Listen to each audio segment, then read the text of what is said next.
tani të rreth 2000 vetave, sot në fshatin Makoc u bë rivarrimi 9 personave të cilët ishin masakruar në fshatin La Place. Ata ishin zbritur nga autobusi, ishin masakruar dhe pastaj edhe t'djegur. Në këtë vend janë varrosur 73 veta të vrarë dhe të masakruar nga fshatrat e Gollakut.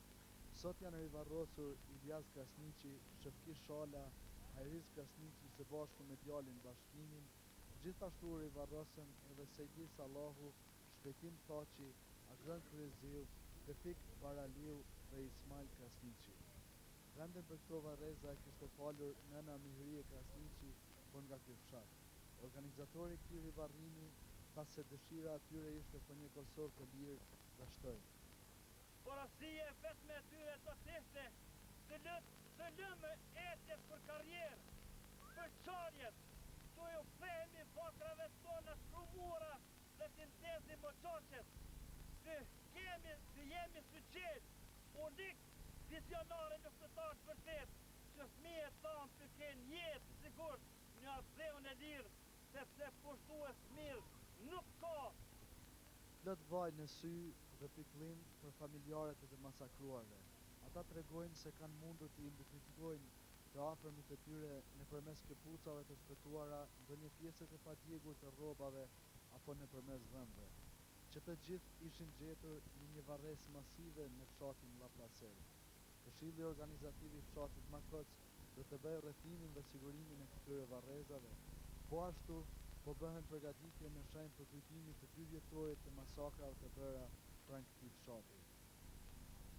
Në 3 mars në Dubravë të Istogut është gjetur kufoma e Ibër Sherif Metajt, 37 vjeçar. Siç bën të ditur dëshmitarët popular, ai ishte vrarë më 22 maj të vitit kaluar nga policia serbe në burgun famkeq të Dubravës së Istogut, ku edhe mbahej në arrest. Trupin e Ibrës familja e solli në vendlindje dhe në 7 mars në orën 13 do të bëhet rivarrimi. Ai fillimisht ishte arrestuar nga policia dhe armata serbe në 19 prill të vitit 1998 në brezin kufitar shqiptar në çastin kur së bashku me vendosjet e tij dhe në disa fshatarë të Veçanit po sillnin armatim për ushtrinë çlirimtare të Kosovës. Vazhdojmë Gjendari ishte drejtuar makineria më e madhe serbe deri atëherë. Në agun e kësaj dite krisen pushket e lirisë nga kullat e Jashareve.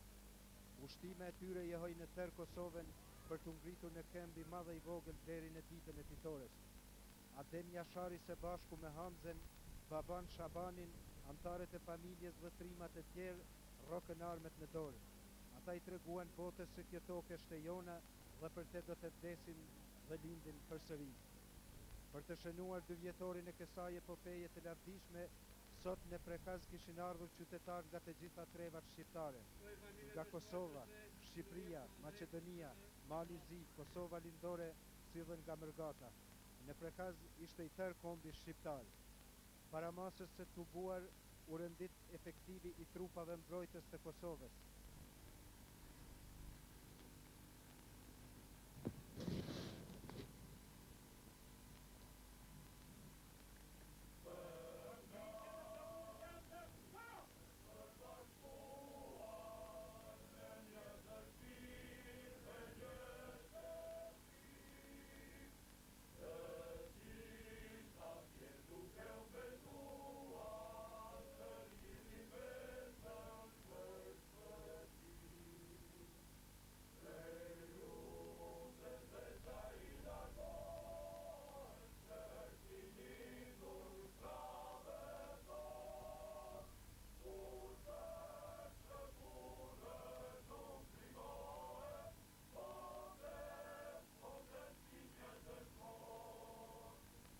Manifestimin ditët e përmbritjes në moton Ai është i gjallë, me një fjalë rasti e shpalli të hapur komandanti zonës së parë operative Sami Dushtaku. Ai ishte shpirti që bashkon rreth Xhamurit. Ishte murala ku byt prenga terroristë. Ishte fushka e parë e kushtrimit dhe rezistencës. Ai nuk donte lirin që ta kishte vetëm për veti. Ai e donte lirin edhe për të tjerë.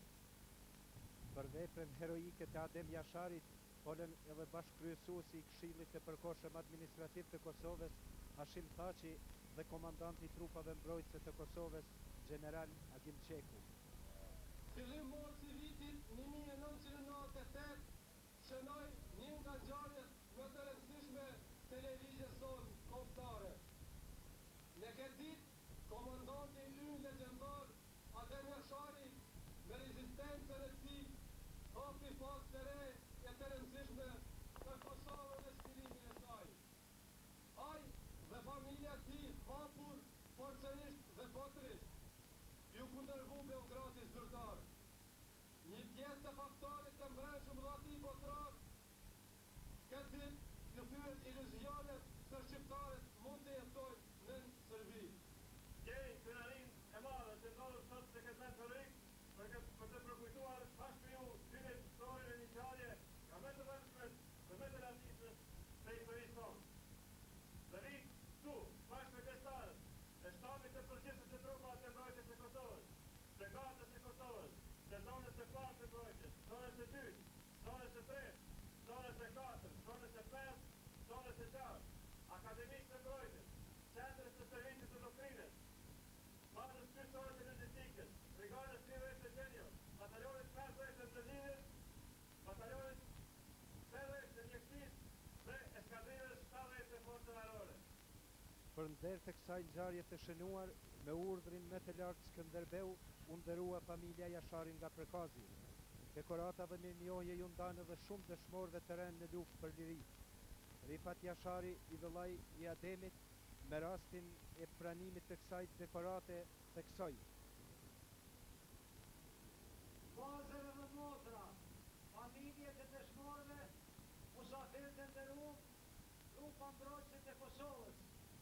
Mirë se keni ardhur këtë dy vjetor të juajnë edhe të tonin. Në veçanti përshëndes familjet e dëshmorëve, ato familje të cilat i dhanë të dashur të vetë për livimin dhe pavarësinë e Kosovës.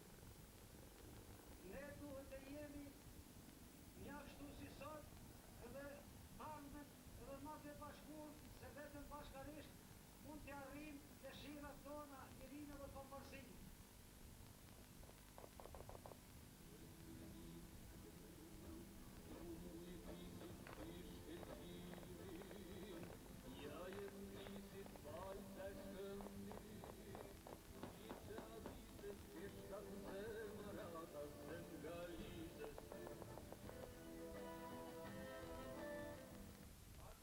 Në rastin e këtij manifestimi përkujtimor, u mbajt një program artistik me këngë kushtuar komandantit legjendar Adem Jashari.